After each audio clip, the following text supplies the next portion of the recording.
අද අපගේ සියලු පාපයන් හා අපරාධයන්ට සමාව ලැබෙන සමගිකමක් කිරීමේ දවසේ ශුද්ධ මංගල්‍යයයි. සමගිකමක් කිරීමේ දවසේ යනු අපගේ පාපයන්ට අප ලැබිය යුතු දඬුවම වෙනුවට දෙවියන් වහන්සේම තමන් විසින්ම ලබන දවසක්ය.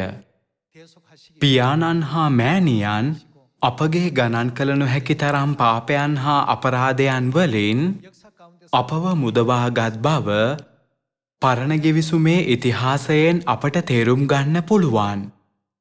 පරණ ගිවිසුම් කාලයේදී ගොනුන් එළුවන් ගැහැණු බැටළු පැටවුන් සහ ගවයන් පාප පූජාවන් ලෙස පූජා කළා. මේ සතුන්ගේ පූජාවන් තුළින් අපට පව්කමාව ලබා දීමට පියාණන් හා මෑණියන් කෙතරම් මහත් කැපකිරීමක් හා දුකක් විඳිනවාදැයි බයිබලය අපට තේරුම් කර දෙනවා. අද සමගිකමක් කිරීමේ දවසයි. පූජනීය දින දර්ශනයේ 7 වෙනි මාස 10 වෙනි දින පවත්වන මංගල්‍යයක් කියා අප සුළුවෙන් නොසිතිය යුතුයි. ඒ වෙනුවට අපව ගලවා ගන්නට හා අප යාමට නියමව තිබූ නිරයේ දඬුවමින් අපව නිදහස් කරලීමට පියාණන් හා මෑණියන් දුක් විඳි බව සිහි කරමින් අප දෙවියන් වහන්සේට ස්තුතියත් මහිමයත් පුද කළ යුතුයි. අප ඇතැම් විට පීඩාකාරී වේදනාකාරී විවිධ වූ දුෂ්කර තත්වයන්ට මුහුණ දෙනවා.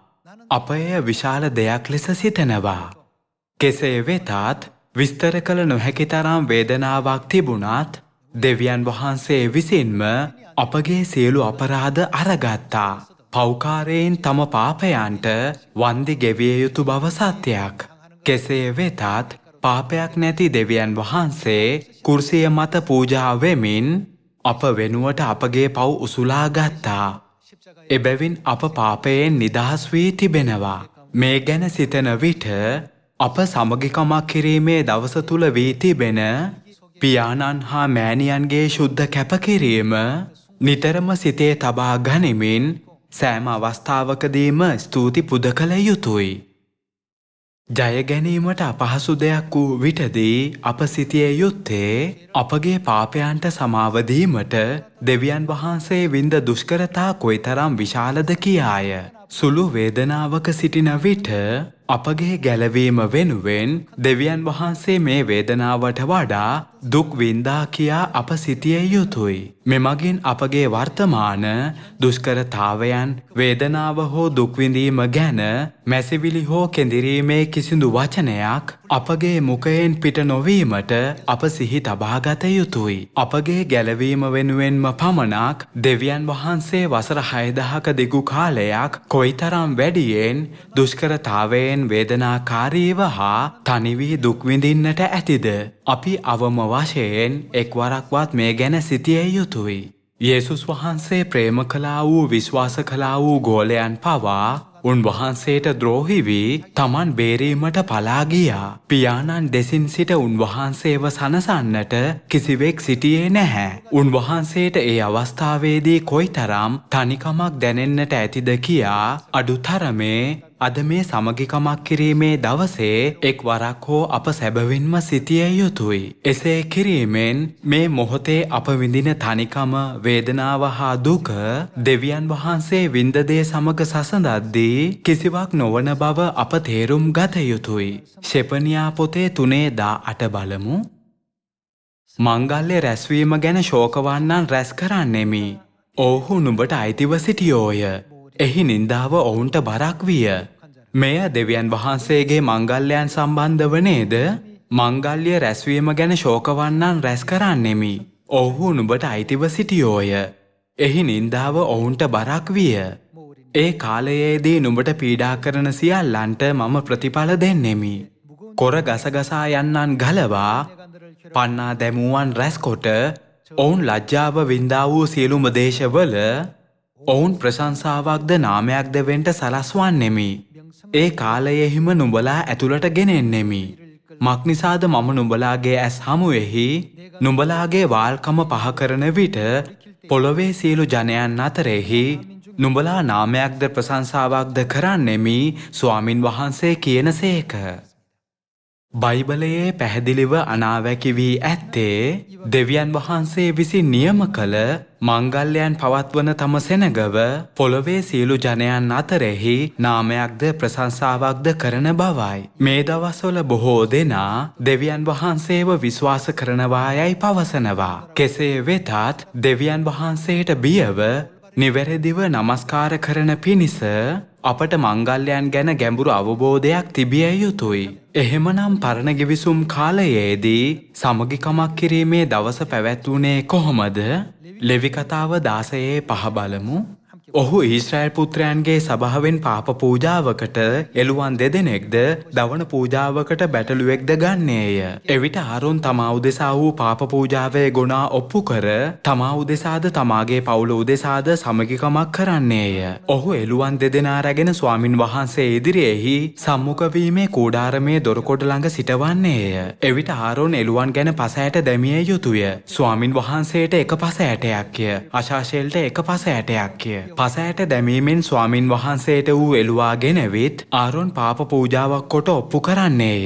එහෙත් පස ඇට දැමීමෙන් අශාශේලට වූ එළුවා අශාශේල උදෙසා වනාන්තරයේහි නිදහසට ඇරීමට ඌගෙන් සමගිකමක් කරන පිණිස ඌ පණ පිටින් ස්වාමින් වහන්සේ ඉදිරියේහි සිටවනු ලැබේවා. ආරෝන් තමා උදෙසා වූ පාප පූජාවේ ගුණා ඔප්පු කොට තමා උදෙසාද තමාගේ පවුල උදෙසාද සමගිකමක් කරමින් පූජකයා උදෙසා ගොනෙකු පාප පූජාවක් ලෙස ඔප්පු කරන බවට මෙහි විස්තර කර තිබෙනවා. එහෙත් සෙනග උදෙසා පිරිමි එළුවෙකු පූජා කරනවා. මෙහි අප සමීපව අවධානය යොමු කළ යුතු දෙයක් තිබෙනවා. පිරිමි එළුවන් 2 දෙනාගෙන් එකෙකු පාප පූජාවක් ලෙස දෙවියන් වහන්සේට පූජා කරනවා. අනෙක් පිරිමි එළුවා අශාශේලට වූ එළුවා ලෙස තෝරාගෙන සියලු සෙනගගේ පාප උසුලාගෙන කාන්තාරයකට යවනවා. එම එළුවා අවසානයේදී කාන්තාරයේ මිය යනවා. මෙම එළුවන්ගේ ඉරණම සම්බන්ධයෙන් අපගේ පාපයන් ඉවත් කර ගැනීමේ ක්‍රියාවලිය අපට සාරාංශගත කර ගැනීමට පුළුවන්.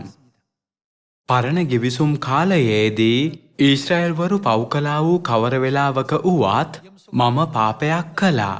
මාගේ පාපය මේ එළුවා මතට බාර කරනු මැනව කියා පවසමින් දෙවියන් වහන්සේගෙන් අවංකව ඉල්ලමින් එළුවෙකු හෝ බැටළුවෙකු ගෙන පාප පූජාවක් ලෙස පූජා කළ යුතුව තිබුණා. බැටළුවන්ද පාප පූජාවන් උදෙසා යොදා ගත්තා. මෙම පූජාව දිනපතා සිදු කළා වූ පව් උදෙසාය. පූජකයන් පූජාසනය මතට බැටළුවන් හෝ එළුවන්ගේ ලේ ඉසිමින් උන්ව පූජා කළා. ඉසින ලද ලේ අවුරුද්දක් පුරාවට පූජාසනය මත එකතු වුණා. වසර පුරාම මේ සියලු පූජාවන් සිදුවුණේ ශුද්ධස්ථානයේය. සෙනග පව් කළ විටදී ඒ පාපයන් සතුන්ට බාරවන අතර පූජකයා වෙත රැගෙන එන මේ පූජාවන් පූජාසනය මත ඔප්පු කරනවා. සෙනග වෙනුවට සතුන් මිය ගියා. පූජකයන් උන්ගේ ලේගෙන ඒවා ඉස්සා. ශුද්ධස්ථානය තුල වසරක් පුරාවටම එකතු වූ සෙනගගේ සියලු පාපයන් සමගිකමක් කිරීමේ දවසේදී ඉවත් වී යනවා. උත්තම පූජකයා වසරකට වරක් ඇතුල් වන ස්ථානය කොහේද? ඔහු අති ශුද්ධ ස්ථානයට ඇතුල් වනවා. සාමාන්‍යයෙන් ලේ ඉසීම සිදු කළේ පිටත මළුවේදීය. කෙසේ වෙතත් සමගිකමක් කිරීමේ දවසේදී සතුන්ගේ ලේ අති ශුද්ධ ස්ථානයේදී ඉසනු ලැබුවා. මුළු වසරක් පුරාවට ඊශ්‍රායල් වරුන් කළ සෑම පාපයක්ම අශාශේලට වූ එළුවා මතට පැටවුණා. ඌව කාන්තාරයට රැගෙන ගොස් කිසිවෙකු ජීවත් නොවන නිසරු වනාන්තරයක නිදහස් කරනවා. එහිදී අශාශේලට වූ එළුවා කෑම හා රැකවරණයක් නැතිව මංමුලා වෙනවා. මෙසේ අවසානයේදී ඌ මිය යනවා. දෙවියන් වහන්සේගෙන් නිරූපණය වන ශුද්ධ ස්ථානය සෙනගගේ සියලු පාපගෙන තබා ගන්නවා. ඉන්පසු මේ පාපයන් සාතන් එනම් යක්ෂයාව නිරූපණය කරන අශාසෙල් එළුවාට බාර වෙනවා. දෙවියන් වහන්සේ වූ යේසුස් වහන්සේ විසින් බාරගත් අපගේ සියලු පාපයන් දැන් සාතන්ට බාර වෙනවා. මෙමගින් සාතන් සදාකාල දඬුවමින් විනිශ්චය වෙනවා. සියලු පාප ඉවතටගෙන තම ස්වර්ග නිවහනේ දෙවියන් වහන්සේ සමග සදාකාල ජීවනය භුක්ති විඳීමට හැකිවන්නේ මෙලෙසයි. දෙවියන් වහන්සේ මෙම උත්සවය පරණ ගිවිසුමේ දේව මෙහෙයේ නියෝගයන් වල කොටසක් ලෙස තැබුවා. අපගේ පාපයන් ශුද්ධස්ථානයට බාර වෙනවා. ශුද්ධස්ථානයේ ලෙස නිරූපණය වන්නේ කවුරුන්දැයි බයිබලයෙන් සනාථ කර ගනිමු. යෙරමියා 17ට යමු. යෙරමියා 17:12 ලියවී ඇත්තේ අපේ මොන වගේ ස්ථානයක්ද? ශුද්ධස්ථානයේ ඉඩම වනාහි පටන් ගැන්මේ සිට උසස් වූ තේජවන්ත වූ සිංහාසනයක්ය. අහෝ ඊශ්‍රායල්ගේ බලාපොරොත්තුව වූ ස්වාමින් වහන්සේ. බයිබලයේ දෙවියන් වහන්සේව ශුද්ධස්ථානයේ ලෙස විස්තර කර තිබෙනවා. අපට යොහාන් දෙවන පරිච්ඡේදයෙනුත් එකම විස්තරය දකින්න පුළුවන් නේද? යේසුස් වහන්සේ පැවසුවේ යෙරුසලෙම් මාලිගාව කඩා දමන්න 3 දවසකින් එය නැගිටුවන්නෙමි කියාය. ඒ වගේම බයිබලයේ පවසන්නේ නමුත් උන්වහන්සේ කතා කළේ තමන්ගේ ශරීරය නැමැති මාලිගාව ගැනය කියාය. අප වෙනුවට අපගේ පාප බර දෙවියන් වහන්සේ උසුලා ගත් බව ඉන් අදහස් වෙනවා. කෙසේ වෙතත් වසරක් පුරාවට සියලු සෙනග කළ පාපයන් සාතන්ට බාර වෙන එක් දිනයක් තිබෙනවා. තවද ඒ දවස අප අද පවත්වන සමගිකමක් කිරීමේ දවසයි. මේ නිසා අප මේ මංගල්‍ය ඉතා අර්ථවත් දිනයක් ලෙස සැලකිය යුතුයි නේද? දැන් ශුද්ධස්ථානයේ අපගේ පාපයන් తాවකාලිකව උසුලා සිටින්නේ කෙසේදැයි යොහාන් 1න් ඉගෙන ගනිමු. යොහාන් 1:29 පසුවදා ඔහු තමා ළඟට යේසුස් වහන්සේ එනවා දැක කතා කොට අන්න ලෝකයේ පාපය දුරු කරන දෙවියන් වහන්සේගේ බැටළු පැටියානෝ කියාය. ශුද්ධස්ථානයේ ලෙස නිරූපණය වන තැනන් වහන්සේ ලෙස යේසුස් වහන්සේ විසින්ම අපගේ පාපය උසුලා ගත්තා. කෙසේ වෙතත් සමගිකමක් කිරීමේ දවසේදී පාපයන් මුළුමනින්ම සාතන් වෙත හැරී යනවා. ඒ දවස අදයි. සමගිකමක් කිරීමේ දවසේදී එළුවන් දෙදෙනෙකු තෝරා ගැනෙනවා. එක් එළුවෙක් දෙවියන් වහන්සේට පුද කරන පාප පූජාවක් ලෙසයි. අනෙකා පාපයන් අයිති වූ යක්ෂයා වන සාතන්ට ආපසු පාපයන් හරවන පිණිස අශාසෙල්ට වූ එළුවා වෙනුවෙන්ය. අද සමගිකමක් කිරීමේ දවස යනු සියලු පාපයන් ඒවායේ මුල් හිමිකරු එනම් පාපයේ පටන් ගැන්ම වෙත හැරී යන දවසයි. මෝසෙස්ගේ කාලයේ සිට යේසුස් වහන්සේගේ කාලය දක්වා වසර 1500ක් පුරාවට මංගල්‍ය කාලවලදී පුද කළා වූ සතුන් පූජා කිරීම තුළින් අප සෑම එක් අයෙකුගේම පාප දරා සිටින ආකාරය දෙවියන් වහන්සේ අපට ඉගැන්නුවා. අවුරුදු 1500ක් තිස්සේ දෙවියන් වහන්සේ අපට මෙය උගන්වන්නේ ඇයි? අපගේ බොහෝ අපරාධයන් නිසා දෙවියන් වහන්සේ කැපකිරීමේ පාප පූජාවක් වුණා. උන්වහන්සේ කෙතරම් දැඩි වේදනාවකට මුහුණ දුන්නදයත් සෑම දිනකම මරණය තරණය කළා. පූජාසනය මත ලේ ඉසුණු ලැබුවේ මේ ආකාරයටයි. කෙසේ වෙතත් අද සමගිකමක් කිරීමේ දවසේදී අපගේ සියලු පාපයන් පාපයේ මූලිකයා වන යක්ෂයා වෙත මාරු වෙනවා. දෙවියන් වහන්සේගේ අනාගත වක්තෘන් තුලින් සමගිකමක් කිරීමේ දවසේදී අපගේ දුර්වලතා ලබා ගන්නා වූ ශුද්ධස්ථානය වන දෙවියන් වහන්සේව ඇඳිනගත හැකි අනාවැකි අපට බෙදා දුන්නා. යෙසායා 53:1 මෙය සනාථ කර ගනිමු. යෙසායා 53 වන පරිච්ඡේදයේ පළවන පදය අප විසින් දැන්නූ දේ විශ්වාස කළේ කවුද? ස්වාමින් වහන්සේගේ හස්තය කාට එළිදරව් වීද? මක්නිසාද උන්වහන්සේ ලාපැලයක් මෙන්ද වියලි බිමෙන් මතුවෙන අංකූරයක් මෙන්ද ඔවුන් ඉදිරියේහි හටගත් සේක. උන්වහන්සේට රුවවත් ශෝභමාන කමවත් නැත. අප විසින් උන්වහන්සේ දකින විට උන්වහන්සේ කෙරේ ආශාවීමට ලක්ෂණකමක්ද නැත. උන්වහන්සේ මනුෂ්‍යයන් විසින් සුළුකොට එපා කරනු ලැබූසේක. වේදනා ඇත්තා වූ දුක දන්නා වූ මනුෂ්‍යයෙක්ය. මනුෂ්‍යයන් විසින් තමුන්ගේ මුහුණ සඟවා ගන්න කෙනෙකු මෙන් උන්වහන්සේ සුළු කරනු ලැබූසේක. අපිද උන්වහන්සේ නොසැලකුවෙමුව. උන්වහන්සේ මනුෂ්‍යයන්ගෙන් අවමන් ලැබ ප්‍රතික්ෂේප වුණා. අපගේ පාපයන් නිසා උන්වහන්සේ දුක් විඳා. දෙවියන් වහන්සේව මෙවැනි ස්ථානයක තැබිය යුතු කෙනෙක්ද? උන්වහන්සේ අවමන් ලැබුවත් ගෞරව නොලැබුවත් ඒ මාර්ගයේ පියමන් කරද්දී උන්වහන්සේ මැසිවිලි නගා කෙඳුරුවේ නැහැ. අප ආත්මිකව නොවැඩුණු අපගේ බාල සහෝදර සහෝදරියන්ව ස්වර්ගයේ මාවතට මඟ පෙන්විය යුතුයි. එවිට ඔවුන්ට පියාණන් හා මෑණියන්ගේ කැමැත්ත පිළිපැදීමට හැකි වෙනවා. ලෝකයේ මිනිසුන්ගේ ගෞරව හා උසස්වීම් ලබා නිරයට යාම හොඳයිද? මහත් ප්‍රීතියක ආරම්භය වන්නේ తాවකාලිකව අවමන් ලබා මනුෂ්‍යයන්ගෙන් උපස්ථාන නොලබා දෙවියන් වහන්සේගෙන් ගෞරව හා සතුට ලැබීම නේද? අපගේ මුළු ජීවිත කාලය පුරාවටම කිසි දිනක අත්විඳිය නොහැකි දේ දෙවියන් වහන්සේ දිනපතා විඳිනවා. පාප පූජාවක් ලෙස පූජාවන බැටළුවන් හා එළුවන්ගේ බය එනම් ශුද්ධ ස්ථානයේ තමන් වෙනුවෙන් රැඳී තිබෙන වේදනාව හා මරණය ගැන උන්ට දැනෙන හැඟීම ගැන ඔබට සිතාගන්න පුළුවන්ද? යේසුස් වහන්සේ ගෙත්සෙමන උයනේ යාඥා කරන විට පැවසුවේ, පියාණෙනි, මේ කුසලාන මා කෙරෙන් පහවෙන්ට පුළුවන් නම් එසේ වේවා කියාය. මෙයින් මිදීමේ මිලයක් වී පව්කරුවන් උදෙසා පූජාවන බැටළුවන් හා එළුවන්ගේ සිත් පෙන්වා දෙනවා. උන්වහන්සේ වින්දා වූ දුක් හා පීඩාවන් වල තරම මැනිය නොහැකි නිසා බයිබලය උන්වහන්සේට වේදනා ඇත්තා වූ දුක දන්නා මනුෂයෙක් යන නමින් හඳුන්වනවා. යෙසායා 53 වන පරිච්ඡේදය කියවන විටදී මෙම පරිච්ඡේදයේ පෙන්වන්නේ කොහොමද කියා බලන්නම් කියා සුළුවෙන් නොසිතිය යුතුයි. එය උන්වහන්සේට කොයිතරම් වේදනා දෙන්න ඇතිද, කොයිතරම් දුක් විඳින්න ඇතිද කියා අප සිතිය යුතුයි. සමගිකමක් කිරීමේ සැබෑ අරුත අපගේ සිත් තුළ කැටයම් කර ගැනීමට හැකි වේවි කියා මම විශ්වාස කරනවා. 4 වන පදය. සැබවින්ම උන්වහන්සේ උසුලා ගත්තේ අපේ දුක්ය, දරාගත්තේ අපේ ශෝකය. අපගේ දුක් අපම උසුලාගෙන ශෝකයන් අප විසින්ම දරාගත යුතු වූවත් යේසුස් වහන්සේ අප වෙනුවෙන් එය කළා. එසේ වී නුමුත් උන්වහන්සේ දඬුවමද දෙවියන් වහන්සේගෙන් පහරද පීඩාවද ලැබූ කෙනෙක් යැයි අපි සිතීමුව. 5 වන පදය.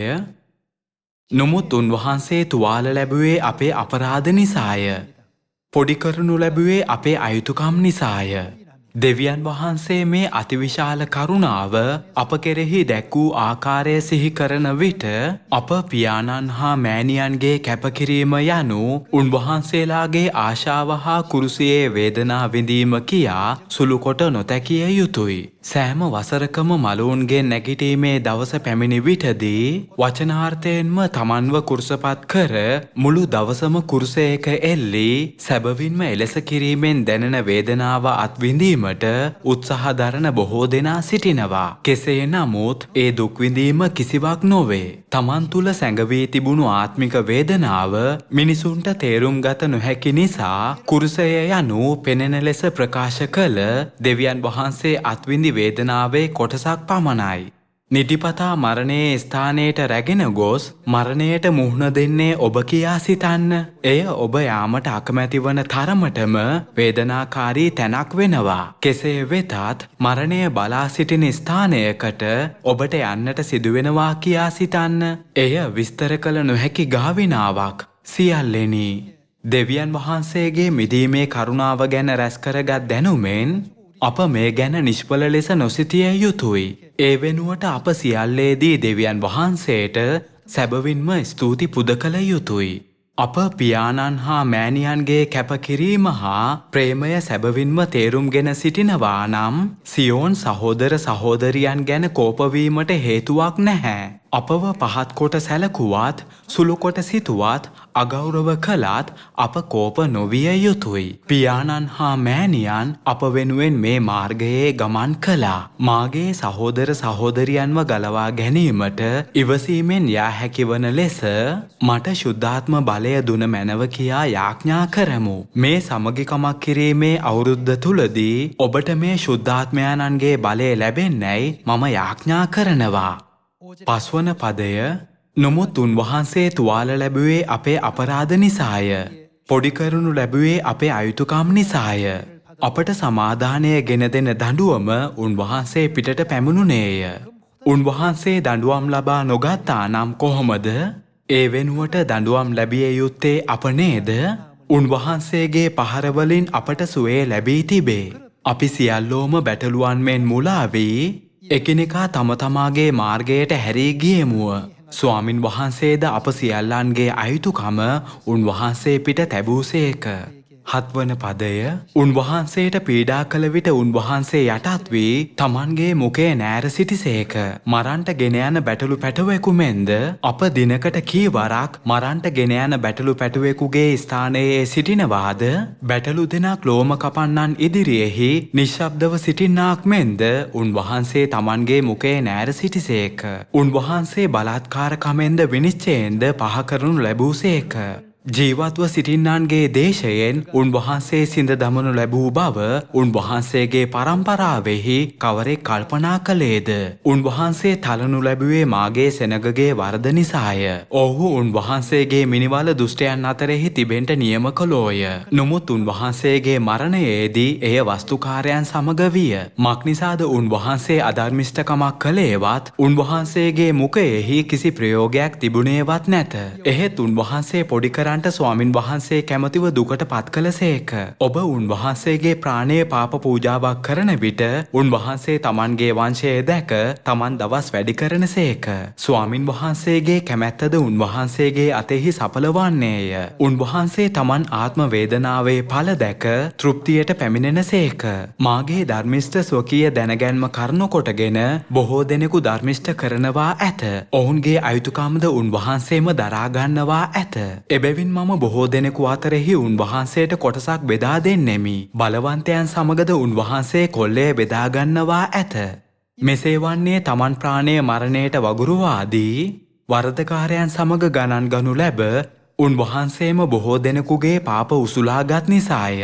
වරදකාරයන් උදෙසාද උන්වහන්සේ මැදහත්කම් කරනසේක. පළමුව කැඳ වූ ස්වර්ගීය දරුවන් වන්නේත් පියාණන් හා මෑණියන්ගෙන් ආදර්ශයන් ඍජුවම ඉගෙනගත් අය වන්නේත් අප නිසා අප අනාගතයේදී සත්‍ය පිළිගැනීමට යන්නා වූ අපගේ සහෝදර සහෝදරියන් වෙනුවෙන් පියාණන් හා මෑණියන්ගේ දරුවන් ලෙස යහපත් ආදර්ශයන් පෙන්වන අය විය යුතුයි. පියාණන් හා මෑණියන්ගේ කැපකිරීම ආරම්භ වන්නේ උන්වහන්සේලා අප කෙරෙහි දැක්වූ ප්‍රේමයෙන්ය. එබැවින් දෙවියන් වහන්සේ පැවසුවේ මා නුඹලාට ප්‍රේම කළාක් මෙන් නුඹලාත් එකිනෙකාට ප්‍රේම කරන්න. ඔබ සහෝදරයෙකුට හෝ සහෝදරියකට වෛර කළා නම් ඔබ දකින්න අකමැති කෙනෙක් සිටිනවා නම් ඒ ඔබ තවමත් පියාණන් හා මෑණියන්ගේ සිත හා කුර්සය මත දෙවියන් වහන්සේ විඳි වේදනාවේ අරුත තේරුම් නොගෙන සිටින නිසා බව මම විශ්වාස කරනවා. ස්වර්ගීය පවුලේ සමාජිකයන් වන සියෝන් දරුවන්ට මෑණියන් නිතර ලබා දෙන ඉගැන්වීමක් තිබෙනවා. එකිනෙකා සමග එකමුතු වන්න. එකමුතු වන විට සුභාරංචිය හොඳින් සිදු වෙනවා. දෙවියන් වහන්සේට තනිවම සුභාරංචි කාර්යය ඉටු කරන්න පුළුවන්. කෙසේ වෙතත් දෙවියන් වහන්සේ ඊට අපට ඉඩ ලබා දුන්නා. ඒ අප එය අත්විඳිය යුතු නිසායි. අප විසින්ම එය අත්විඳිය යුතුයි. අපට හොඳින් නොසලකන සමාජිකයන්ව මුණ ගැසෙන්න පුළුවන්. දෙවියන් වහන්සේ විසින් දුන් මේ අගනා වූ කාර්යය ඉටු කරන විටදී අපගේ මෙහෙවරේ වටිනා දෙයක් ලෙස නොසලකෙන විවිධ අවස්ථාවන් අපට මුණ ගැසෙන්න පුළුවන්. මේ තත්වයන්ට මුහුණ දෙන විටදී පියාණන් හා මෑණියන්ට කොයිතරම් අපහසු වෙන්න ඇද්ද? කොයිතරම් තනිකමක් දැනෙන්න ඇද්ද කියාත් අපට සිතෙන්න පුළුවන්. දෙවියන් වහන්සේ අපගේ විවිධ පාපයන්ගේ වේදනාව උසුලාගෙන දරාගත් බව අප සිතිය යුතුයි. දෙවියන් වහන්සේ කුරුසය මත විඳි අවමානය සුළු කොට නොසිතා කුරුසයේ කැපකිරීම කියා නිකම්ම සාරාංශ නොකළ යුතුයි. කුරුසය මත කළ කැපකිරීම තුළ ඇති සියලු දේ අත්විඳ සහෝදර සහෝදරියන් සමග එය අප බෙදාගත යුතුයි. මෑණියන් පැවසුවේ එකිනෙකා සමග එකමුතු වන්න. එකමුතු වන විට සුභාරංචිය හොඳින් සිදුවෙනවා කියාය. සුභාරංචිය ඉටු කරන ආකාරය ගැන උන්වහන්සේ අපට දැනටමත් උපදෙස් දී තිබෙනවා. අප එකමුතු විය යුතුයි. අපගේ සියොන් සමාජිකයන් කරන සෑම දෙයක්ම කිසි ආකාරයකින් අඩුවක් නොමැතිව සිදුවෙන්න කියා අප පතනවා. කෙසේ වෙතත් දෙවියන් වහන්සේ අපව මැව්වේ කුමක් හෝ දෙයකින් හිඟව නේද? උන්වහන්සේලා එසේ කළේ ඇයි? අපව අලංකාර එකමුතුකමක් කිරීම සඳහායි. අද අප දයාන්විතව අලුත් ගී ගායනා කළා. එකම ස්වර භාවිතා කරමින් ගීතය රචනා කළා කියා සිතන්න. සංගීත නාදයෙන් අපගේ සිත් සසල වෙයිද? නමුත් ඒ පහළ ස්වර හා ඉහළ ස්වරයන් අපගේ සිත් ග්‍රහණය කරගන්නවා. ස්වර විවිධ වූ විට විස්මිත සංගීත ඛණ්ඩයක් නිර්මාණය වෙනවා නේද? ඊතා දක්ෂ අය, තරමක දක්ෂ අය, කිසිවකට දක්ෂ නැති අයත් සිටිනවා. දෙවියන් වහන්සේ කෙරෙහි ඇති අපගේ ඇදහිල්ල ශක්තිමත් හෝ දුර්වල වූවත් උස් පහත් ස්වරවලින් ගීයක් නිර්මාණය වන්නාක් මෙන් අපත් එලෙසම එකමුතු වී සිටිනවා. ඒ සෑම එක් ස්වරයක්ම තමන්ට අදාළ භූමිකාව කර උපරිමයෙන්ම කරන විටදී ග්‍රහණය වන අලුත් ගීතිකාවක් වාදනය වෙනවා. එහෙම නේද? දෙවියන් වහන්සේ මේ සමගිකමක් කිරීමේ දවසේදී අපගේ පාප උදෙසා සමගිකමක් වන බව අප තේරුම් ගත යුතුයි. දෙවියන් වහන්සේගේ ප්‍රේමය හා කැපකිරීම තේරුම් ගතහොත් ස්වර්ගයට යාමට පෙර අපත් මදක් හෝ අපවම කැප කළ යුතුයි නේද? පියාණන් හා මෑණියන්ව පිළි නොගත්තත් ගෞරව නොලැබුවත් උන්වහන්සේලා අපව ගලවා ගන්න මේ පොළොවට පැමිණියා. එවැනි වේදනාකාරී අවස්ථාවන් දරාගත්තේ කෙසේදැයි අද මේ සමගිකමක් කිරීමේ දවසේදී අප නැවතවරක් සිතා බැලිය යුතුයි. අද සහෝදර සහෝදරියන් ගැන තවත් වැඩියෙන් සොයා බලනවා නම් පියාණන් හා මෑණියන් අපගේ සිත් දෙස බලා අප වෙනුවෙන් සූදානම් කළා වූ ඵල සියෝන් වෙතට එවාවි කියා මම බලාපොරොත්තු වෙනවා. කරුණාකර මේ සමගිකමක් කිරීමේ දවසේදී දෙවියන් වහන්සේගේ මිදීමේ අසීමිත කරුණාව නැවතත් ආවර්ජනය කර එය ඔබගේ සිත් මත කැටයම් කරගන්න. දේශනාව අවසන් කරමි. ඔබට බොහොම ස්තුතියි.